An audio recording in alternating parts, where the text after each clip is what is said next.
If you were good at social media, you wouldn't have to watch this podcast. So listen up, loser.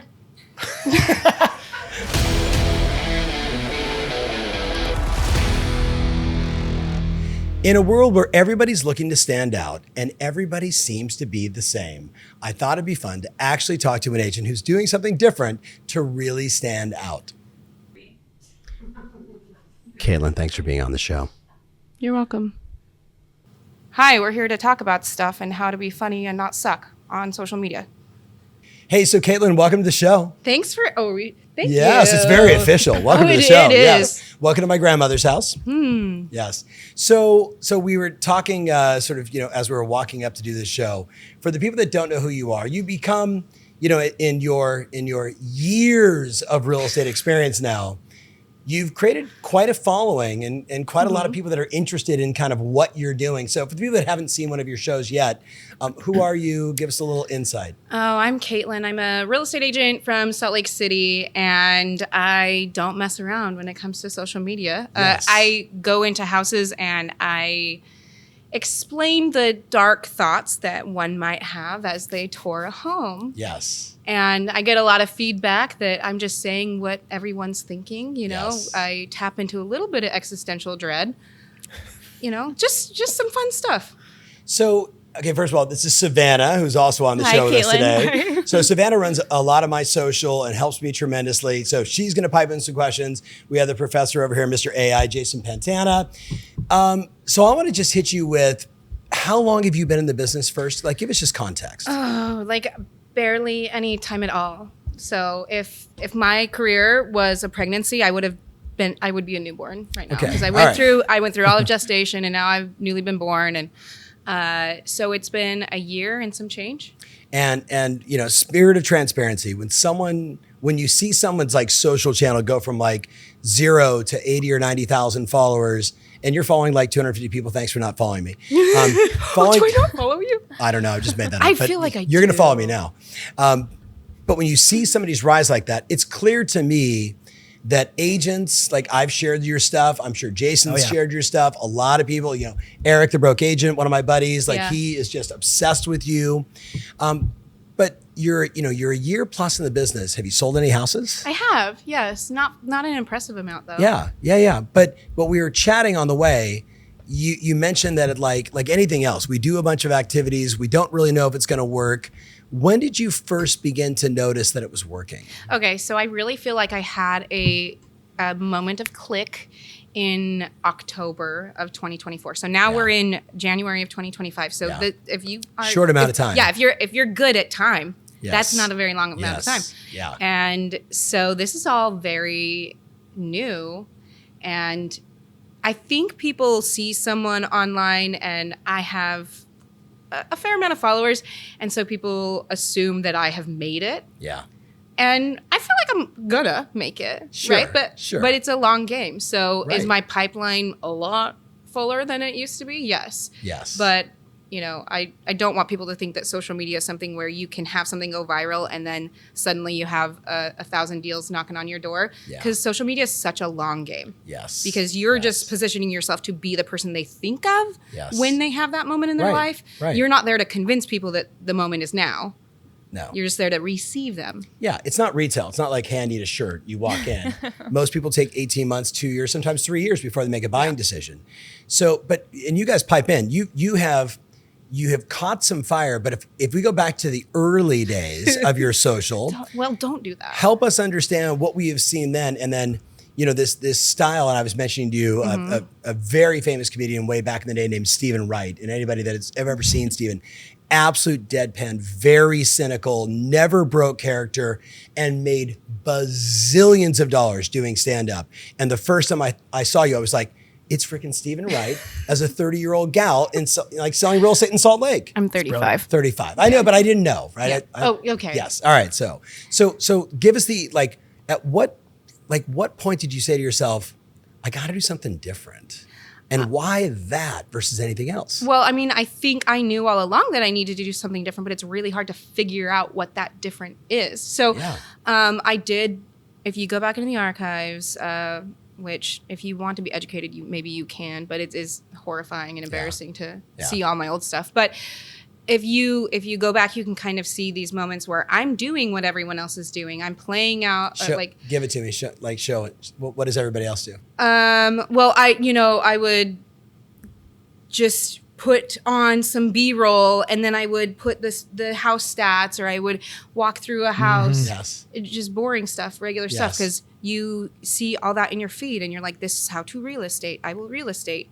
And it was boring to me, but I was like, this is how you do it. Yes. And then I had like a what the hell am I doing moment when I realized if I'm so bored with my own stuff, then everyone else is bored with it. Yes. So why would I make this? Why am I spending my time making this stuff that has no one has a reason to stop scrolling and comment on my stuff.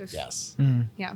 So but why the deadpan, cynic, scary, dark place? What inspired it? Your parents will finally realize that you're worth something. Yeah. Like all of that, like crazy shit that you talk about, which is just to me hysterical. Why that versus like something different? Because I'm really good at that. Yeah. Have you always been like that? Okay. So my fiance and I, when we met on Bumble, we swiped on each other, and Shout out to Bumble. I know they can sponsor me if they want. Just let me know. Yes. We swiped on each other, and because Bumble is the woman gets to speak first, right? Yes. So my first message to him was something along the lines of, your grandma will probably be dead soon, so you shouldn't care about her opinion. I don't know, something like that. And it worked. That's a hit line. Yeah. So, and then he responded with something dark too, and then it was like love. It was love at first. At first being mean to each other. Brian, is that true? Don't.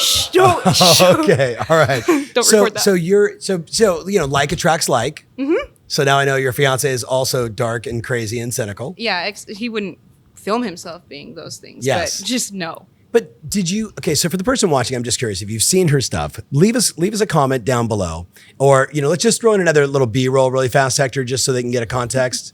You'd have less time to watch podcasts if you had more clients. So, sucks for you. So like it's that over and over again. Mm-hmm. And the first time, were you a little bit nervous to go like this? Publish? No.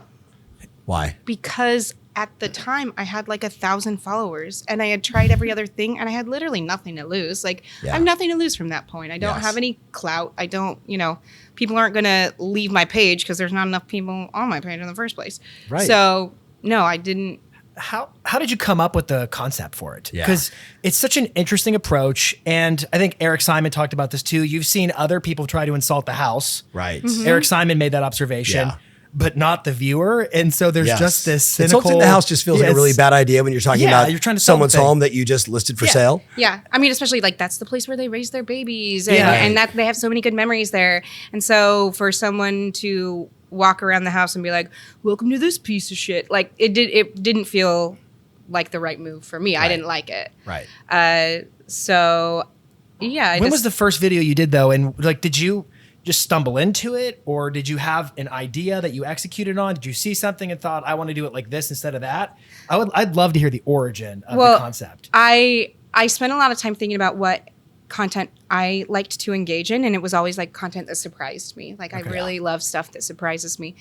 And I had this idea for a little while, but I explained it to my fiance. And it's hard to get this concept across. It's so much easier to see it and understand kind of how it all goes, because it's not just the things I'm saying. It's all the weirdness that's wrapped into it. It's my weird little corded mic. It's his name is Mike Tyson. It's the stance or the sitting or it's the physical side of it too, which is like Stephen Wright in comedy, right? Yeah. So it's like all these things. So I explained it to him, and he was like, okay, and wasn't blown away by which is not, it's not your fault. It's okay that you can see the vision. And so then finally one day I was just like, I'll just make it. I had made some connections with some real estate agents that had some beautiful listings. And I was like, hey, I know this one's vacant. I know that it was a flipper that did it. So maybe they're more open to just letting me be a little silly pants. Yeah. And so I went into the listing and I just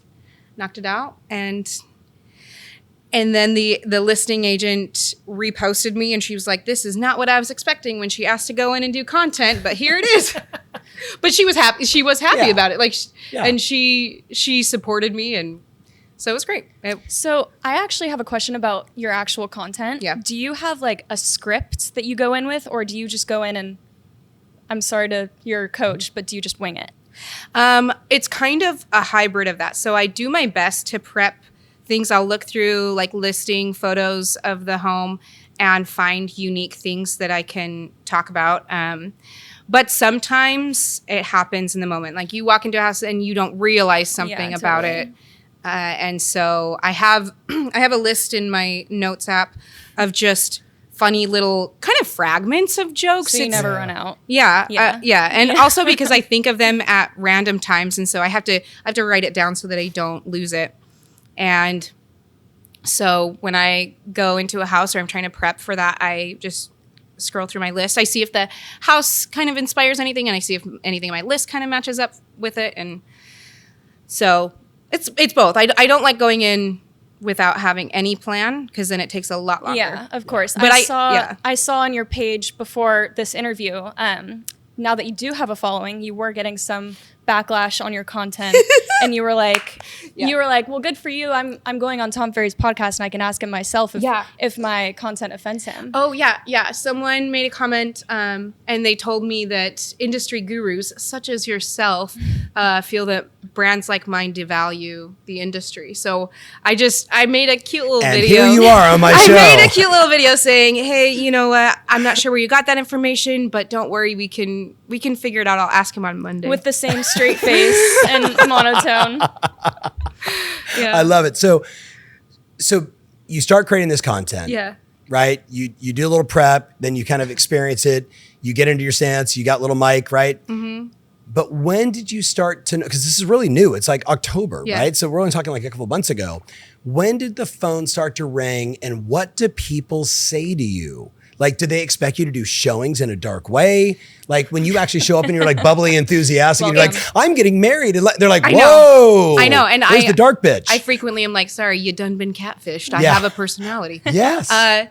No, like when people reach out to work with me, they're usually sliding into my DMs. Okay. That's where they're finding me, because they're finding me on Instagram. Yes. Or they'll text me and they'll just say, like, you seem like a lot of fun to work with. Yes. I had a meeting with some buyers a couple weeks ago where they said, full transparency, we're interviewing a few real estate agents. And I said, dude, you should do that. And we got together. I was their first meeting. Mm-hmm. And then afterward, on the drive home, they texted me and they said, hey, no need to see anyone else. Like, we know that you're the one. Like, we vibe so well with you. And so that's one thing I love about social media, is that people come to me already knowing what they're getting into. Right. And no, they don't expect me to be as dark. I mean, but I am really good at that. So it does happen. You know, the jokes are there. But it attracts the kind of people that are going to want to work with me, and I want to work with them. So it's actually really cool. I feel like I'm filtering out the kind of people that I would need to change the way I act around, or you know. So I'm OG on video, like first YouTube channel, like 2007. And when people are like, you're putting out your content for free, like some people were just mad, like other contemporaries. Yeah. Why are you doing this? You're giving away everything. And my response is, I'm going to attract people that dig this message. Yeah. And I can then build like a following and do it in a way that I can reach people all over the world. It made a ton of sense to me.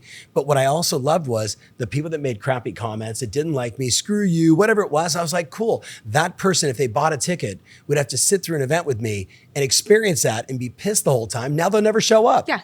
Good on them. Yeah. That it's old school. Seth Godin, right? Yeah. Your vibe attracts your tribe. Yeah. So here we are. It's January, whatever, and 10 days after National Quitters Day. So it's January 20th. So MLK Day. So let me ask you, how much business do you think you'll do this year from what you've seen, sort of these early signals? What's your forecast for the year? Oh my gosh. I I'm not the IRS. So just to give you context, my last year, which was my first year in real estate, I didn't have impressive production numbers. Yes. I did 2.2 million, which, is fine. It's exactly. Congrats. It's fine to validate me, get my feet, wet. And so then this year, I don't think it's a stretch to say that we'll do 10 million in production. That's fantastic. So. Right on. Yeah, which it's still like small numbers, I feel like. Don't minimize it. I'm not. That's okay. really, you should be very proud of yourself. Thank you. You should be very, very proud. Well, and whether it's 8 or 12 or 13, it doesn't matter. You're progressing. Yeah. Right? It's year 2. Brian might pick a date. You might actually get married. Things can get interesting. We have a date. You want to come? You have a date? Do you want to come? I'm an officiant. Yeah, he's an officiant. Reverend Tom Ferry, Brian. Dearly beloved. We can do it right now. That would be hysterical. Live on the show. I mean, like, I've already been on the coffee table. I'm game for a lot of things. Exactly. I'm a notary. I'm just kidding. Yes. Wake up and get you covered. So you think, maybe, $10 million in volume this year. And what percentage that will come from your sphere, people that you guys know from around town, maybe foreign military, whatever it may be, how much will come from that versus just directly from social? Oh, I think like maybe 5% will come from sphere. Yeah. I think it's all going to come from my social, pretty much. I love it. Yeah. Jason, so what stands out to me about this? I think a lot of people look at Instagram as this shiny penny that they see folks who have a lot of success with it, and they think, to your point earlier on, wow, instant success just like that. Oh, yeah. I appreciate the transparency of putting it in the place of this is a long game. This is a channel. I also think what's really encouraging about your approach is you have the boldness to look at your content and say, I'm bored with it. Yeah. And I'd like to actually create something that attracts an audience. And I think a lot of people could probably say, you know what? I watch every trend, every fad, and I try to do what everybody else does. But what would happen if I thought through analytically, what are my skills? What am I passionate about? And then produce that content and see what happens with it. Yeah. Right. I think at the end of the day, it's what Tom said. It's what you've been saying. This is a beacon in the night that's going to attract people to you. And so it might as well be the ultimate attractor of what it's going to be like doing business with you. Because algorithmically, and I teach this a lot when we're on the road doing events, the job of these algorithms is to look at your body of work and decide who would be interested in that. Yes. And so algorithmically, it is biased to start showing your content to the people who are going to mesh with you. And so to not create content that's a true reflection of who you are as an individual, to me is a miss in terms of leveraging what social media really is. So I think it's amazing. I'm curious, what else are you thinking about? How are you evolving it? What do you want to do with it? Okay, I would love to hear before that. you go there, how many people have tried to rip you off so far? Oh, I'd like start there. Okay. In what way? Because my DMs This are is full. you know what I mean? Like just like the volume, the tone, the look, the cynical nature. Like, because it would be kind of weird if people just, but that happens. And I'm not, listen, if you tried it, I'm not rousing you, but a lot of people will go, well, Savannah did it, so I'll do the same thing. Yeah. Yeah. And and look, we operate in a world in our community where we're like R&D. If something works, do your version of it. Right. But cut her head off, put your head on and shoot the show and let's go. Right. Like that's always been our mantra.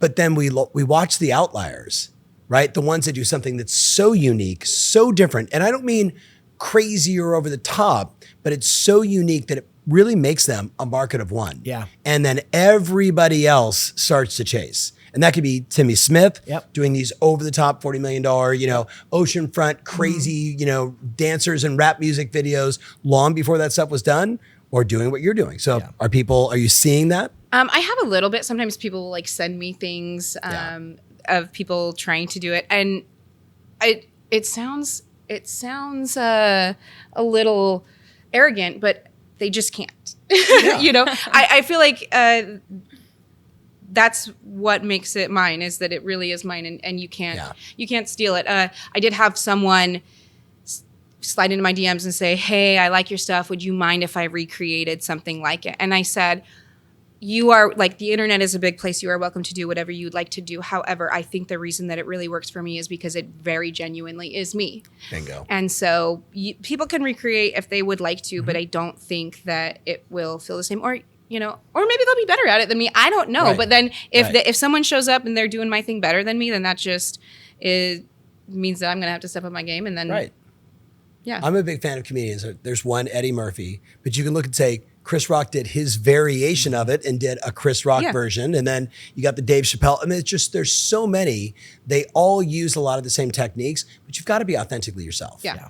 Right? So do you know Shannon Gillette? Does that name ring a bell at all? In right? Arizona? So, right. Yeah. So Shannon's a pal and a great client and done a phenomenal job. Like she's just authentically herself. And I could look across Donna Roberts. There's so many of our clients that I'm like, if you're just yourself, but you got to do something unique or it is just more of the same. Yeah. So to your point, I'm going to ask the question. So what's next? What are you thinking about? A lot of things. Well, okay, can I be honest with you and say that? No, lie to me. Okay, I can do both. You look wonderful today. There it is. Oh, no. No, so because this all feels very new, in some ways I'm like, I'm just trying to hold on, you know? I'm trying to put in the things in place so that I can handle the fuller pipeline. Right. So that's truly part of it is I want to be able to handle the business that I've got right in front of me. But another thing that's really cool is that having a platform gives me a lot of opportunity that isn't just, do you want me to sell your house? Yeah. And so I've started doing a few home tours that people are paying me for. I'm traveling out to places to do home tours. So there are ways for me to monetize this that aren't just real estate clients, which is I feel like really cool. Right. Yeah. Get some travel. Go ahead. I'm sorry. How many of your following or what percentage of your following is real estate agents? Yeah. I actually don't know that. It's not an easy thing to you can't look really at. tell. I think a fair amount, but the thing that makes me feel validated that like this really is a thing that attracts clients is that it's not all of them, right? If you go down in my comments and you see like Ashley sells Seattle, like she's commenting. I don't know if that's a real person. I'm sorry, Ashley. But then they're regular people too that are in your comments, and I think comments are a really good way to see who your post is speaking to, because a lot of times real estate posts, even if they do well, they seem like people have engaged with it. It's just like Ashley sells Seattle with like fire emojis, and those are the kinds of comments you're getting. So I'm like, that doesn't feel like real engagement. Those are people that are trying to help out your post. And it's okay if people really feel fire emoji. That's fine. Yes. But I don't want pity fire emoji, right? Yeah. I want people to put fire emoji because that's what they feel. Yes. Yes. All right. So how long? Yeah, I think I love comedians, and Jason and I as presenters know you can take a bit and you can do it for a while, and then eventually the bit has to change, or you become Chuck Berry, who would sing one song, dance across the stage the entire time, and everybody loved when he did that thing. But it's like, okay, well, I saw him do the thing. Now we can all bail. Yeah. So in my experience, if you're not constantly reinventing, trying something new, experimenting, testing, then what happens is you become stale. Yeah. And I know I have a lot of friends that like they wrote one book and that was it. And literally, remember when we had Kaitlin Jenner in where we Park City? And then he was Bruce. He had one talk. He had done it 5,000 times. And it was about when he won the Olympics. And that was like 400 years earlier. Yeah. And he did the talk and we were like, that was awesome. And then the entire crowd said, what's it like living with the Kardashians? And that was like 3 hours of Q&A and hysterical. Yeah. But he had done that talk so many times. He just put the tape in, did the talk. We all went, yay. And then we wanted to actually ask him questions and have some fun. So a lot of people will do that. So how long do you think you can do this? Like, do you think it's a sustainable thing for a decade? Do you think it's got a year or two? What's your intuition? I think that we have a while with it, and I'll tell you why. Because I have kind of a set format. My most popular videos are my home tours where I'm crouching and I'm saying dark things about like, you could drown in this bathtub. Haha, it's funny. And because when I think of drowning in a bathtub, I think that is funny. Everybody, that's the classic crowd pleaser. Yes, I know. So I have a very set format, and it's like I hit you with 4 jokes. I do more of a long-winded one that I'm really trying to poke you in the soul. And then I do kind of an anticlimactic, like, and the ceilings are vaulted, you know. And this is a window. It's very matter of fact, you know. So I have a very set format. Yeah. It's like a relief. Yep. Yeah. But my retention on my videos, my watch time is very long because even though people know what the format is, they know what to expect, they know that it's going to be something boring at the end, they stick around for it because all of my little bits are different. So the format's the same. I don't have to reinvent the wheel every time I do it, but my zingers are different each time. So I think it's fresh. Yes. So I think we've got a while with it. But the thing that I really like is that instead of my ideas depleting, I keep having more ideas. So I do think if there's a moment where we need to pivot and have this thing grow into something else, then we can. I love it. Yeah. I would add, when I think about some of the folks I follow on Instagram and so forth, like musicians, comedians, etc., where there's an art form attached to what they do, I do think that gives it an extra longevity because I think about musicians I follow and I know what they're going to do. They're going to play a song with their guitar, but I stick around because it's going to be great. And with comedians, I know Nate Bargatze's going to do a bit, but I'm going to stick around because I like the punchline.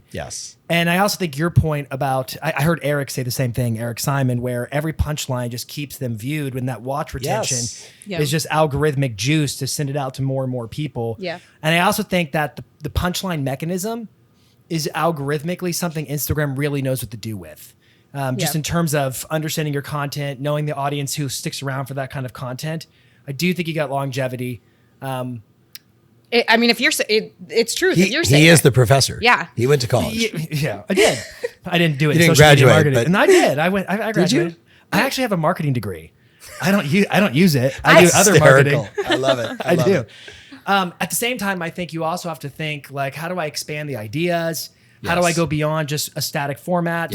Something I would ask you about is, are you doing any other platforms? Are you thinking about retargeting strategies for maybe not to be too like funnel driven, but are you taking that audience to the next level, or are you only relying on Instagram's algorithm? Okay, right now, today, Instagram is my baby. It's my bread and butter. But I have thought a lot about how, honestly, just from a financial point of view, if I was getting kinds of views on other platforms that I am on like Instagram, YouTube? I would be like, YouTube. I would just be making dollars straight from the platform. So that's cool. So YouTube is one that I've wanted to get into. So one thing that I like about my content is that it's very easy for me to make. And I don't just mean like, oh, I have ideas of mean things to say to people. That is easy for me. But the production, the actual production of it, I decided like, I'm only going to be able to do something if it's simple. And, you know, I'm not going to be able to recreate this over and over if it's got 1,700 steps and I have to do that every time. Sure. So my setup is so easy. I have a tripod. It's actually a short tripod. That's why I started crouching. That was an unintentional thing. It's just, it's a short tripod. And so I was like, I got to be in frame. And so down we went. And I do have excellent knees. And so I've got my tripod. I've got my little mic.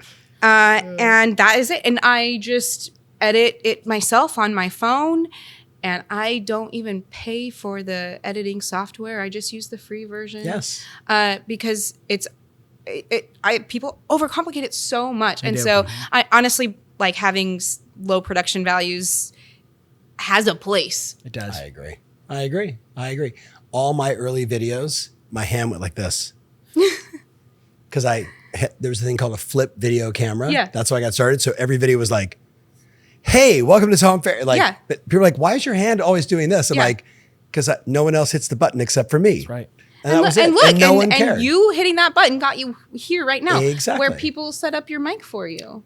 How do you feel about repurposing your content on like YouTube Shorts? That seems like such an obvious play. Seems like a no-brainer. So I've cross-posted a few things over on YouTube Shorts. But honestly, it's not something I think about a lot. So it would need to be an intentional thing that I did, because I get my dopamine from Instagram, because then I see all the likes and the comments, and the comments are really fun for me to engage into. For sure. I don't know if you've gone into the comments and see, sometimes there's a little bit of banter.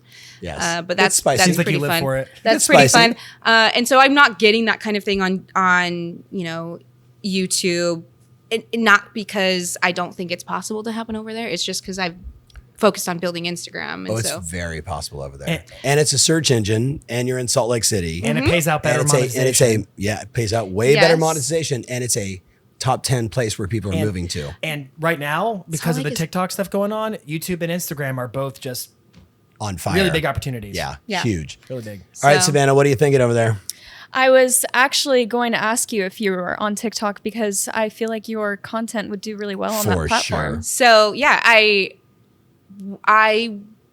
have a TikTok. It's kind of the same thing with the YouTube. I have my handle covered and all of those things, but I haven't spent a lot of time kind of cross posting there. So it's not active. Well, I mean, you can go there and find some things. But you're not like actively posting on it like you are on Instagram. Not really. No, I've tried to be better about it, and I should be. But yeah, I do think that my style is probably more TikTok friendly. However, the reason that I have put my effort into Instagram is because Instagram is the platform that I use the most. And so I feel like it's most intuitive for me. And I felt more comfortable putting things on Instagram. And so TikTok, there's just something about it where I was like, I don't feel as comfortable on TikTok. There's something about the vibe that feels a little off. So for sure. I like TikTok's how you fine. do things for TikTok's you. fine. Yeah. Like you do your content because it's you. Right. You're on Instagram because you like it. You do the type of content because it's not 17,000 steps. Yeah. And it works for you. Yeah. Yeah. I love Keeping that. it simple. Cool. What question do you get asked the most that we haven't asked? That you haven't asked? Yes. You asked everything. Everything? Every single. What is your favorite color? Blue. You know that movie? I like that. That was good. Jason, final questions? I'm thinking, I had one question. So to build on Savannah's comment, I also applaud the idea that you're doing something you're passionate about. Yes. I think if you're going to do something with it's more purpose, natural. there has to be passion. And so it really is more magical. I'm thinking about, okay, what's the mechanism for generating business? Right now, the algorithm is, you're relying on the algorithm to show you to people who have a cool personality, who mesh with you really nicely. You're traveling around and speaking at, you're traveling around and touring different properties of other listing agents. Do you have an event you need to speak at? I can do a cartwheel. We're at an event right now. Cartwheels are exactly. I can do a one-handed cartwheel if I'm wearing the right shoes. Also, have you done like ManyChat? I don't think I've seen a ManyChat. I haven't done ManyChat. Where you're like, I haven't done any okay, I'll tell you why. Because at first I was like, that's a really good idea. And then there was some Facebook, like Meta didn't want me to be able to hook my ManyChat to my Instagram. And then I was like, if at some point it feels really important for me to do this, I will. But honestly, it just had too many steps. And so I didn't do it. Okay. But yes, is that something that I could put on my list of things to do? Yeah. The other thought I've had is I've been talking with a lot of my clients. So I've coached a lot of clients in our ecosystem who have done remarkably well on social media. Yeah. And they built followers. And something we started noticing is social media algorithms are not necessarily locally optimized. And so your content gets seen by an audience here, there, and everywhere. And it will over time become an audience of agents. Now, I know to your point, you're attracting more than agents. Yeah. What that tends to do is lead somebody down a path of, well, how do I monetize this? Yeah. So they start looking for solutions like, oh, I got to get the monetization approved on this platform. I've got to do influencer deals and things like that. I'll start selling someone CRM. I got to do those. So they start looking for, and it's no shame in it. It's just it naturally pulls you in that direction. Yeah.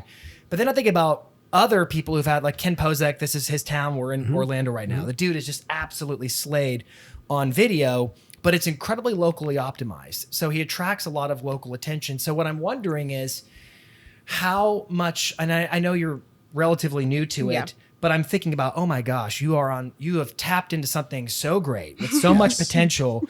How are you thinking about locally optimizing it to make sure either through, I'm thinking of another client of ours. So Jay Pitts had a lot of success on TikTok, but he attracted a really big audience that was here, there, and everywhere. It was really a lot of agents in the audience. And so he started actually retargeting his viewership in his local marketplace for recruiting purposes. Yeah.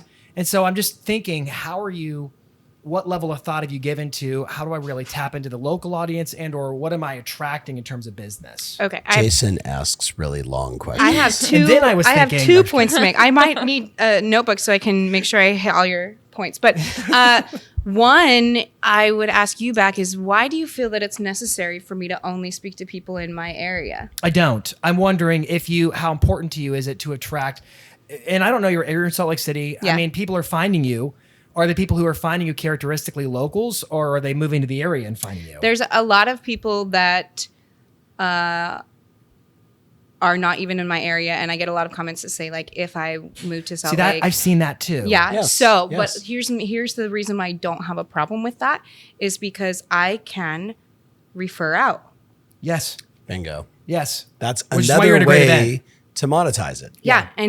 And it's something where I've already, so people kind of get grouchy with referral fees because they're like, well, you didn't do anything. And I'm like, Yes, I did. hell yeah, I did, Karen. Absolutely. I did. I built a platform where people are coming in and they're trusting me.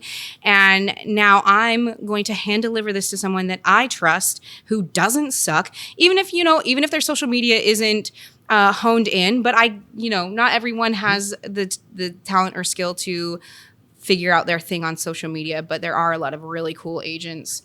And so, yes, I can refer out, and I have earned that money because I built something. I think that's a really smart move, and makes ManyChat and things like that seem like really cool tools to help facilitate that experience. I agree.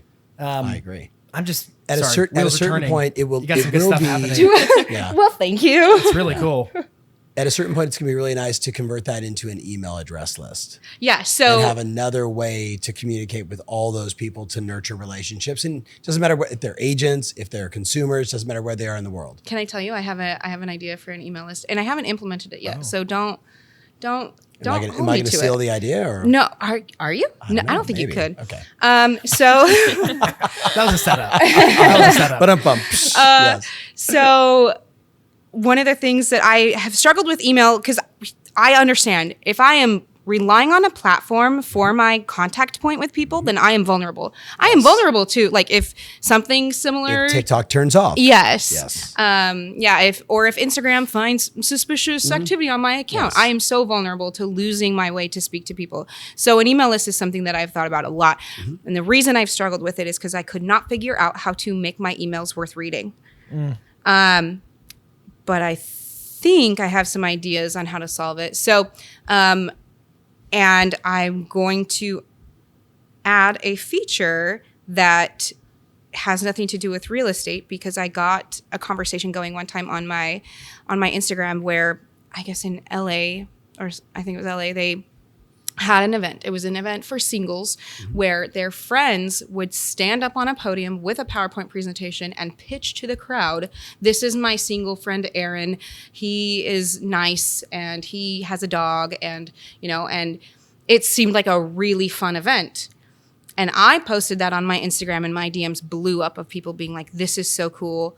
We need to do this in Salt Lake. And while I do think I have the ability to try and pull something like that off, I don't want to put forward that kind of energy to put together an event like that.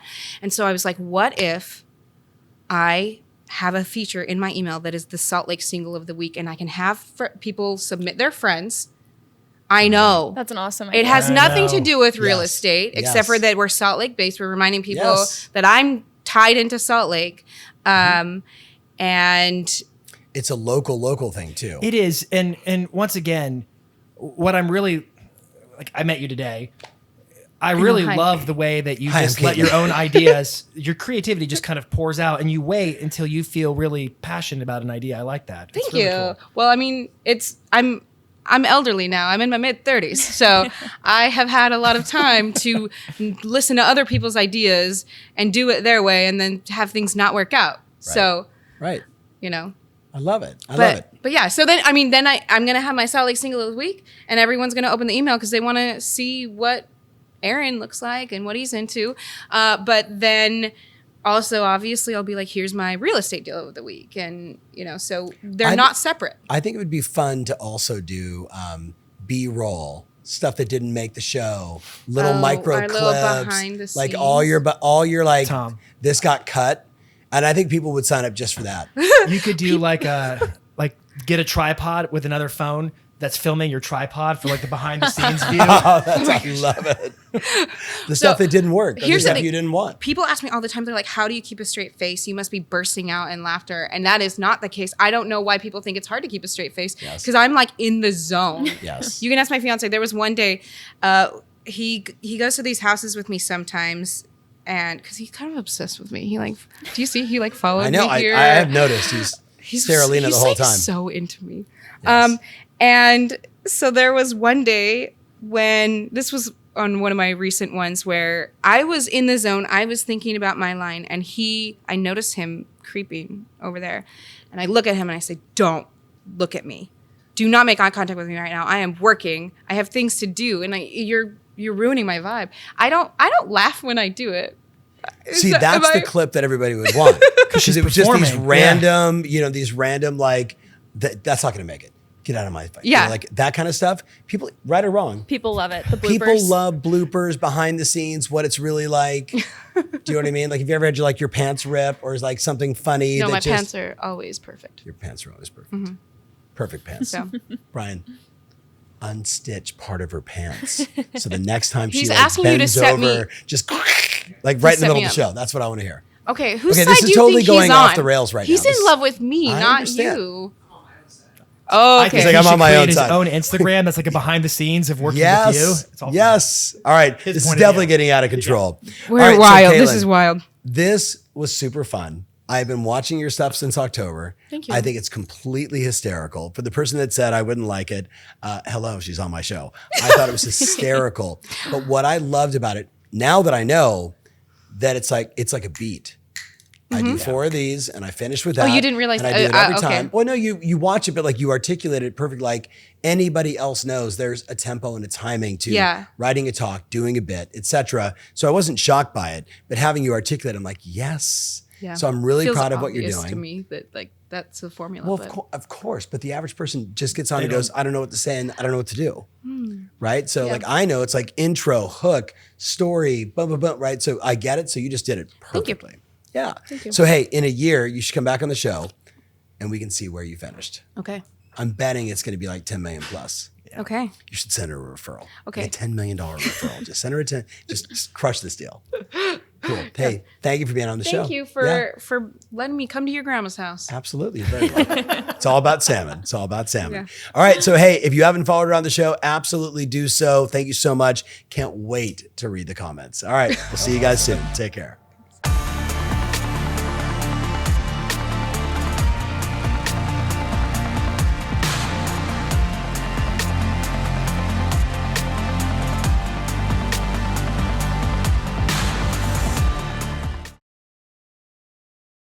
I don't know why I invited you to be on my show. It's because I'm really funny.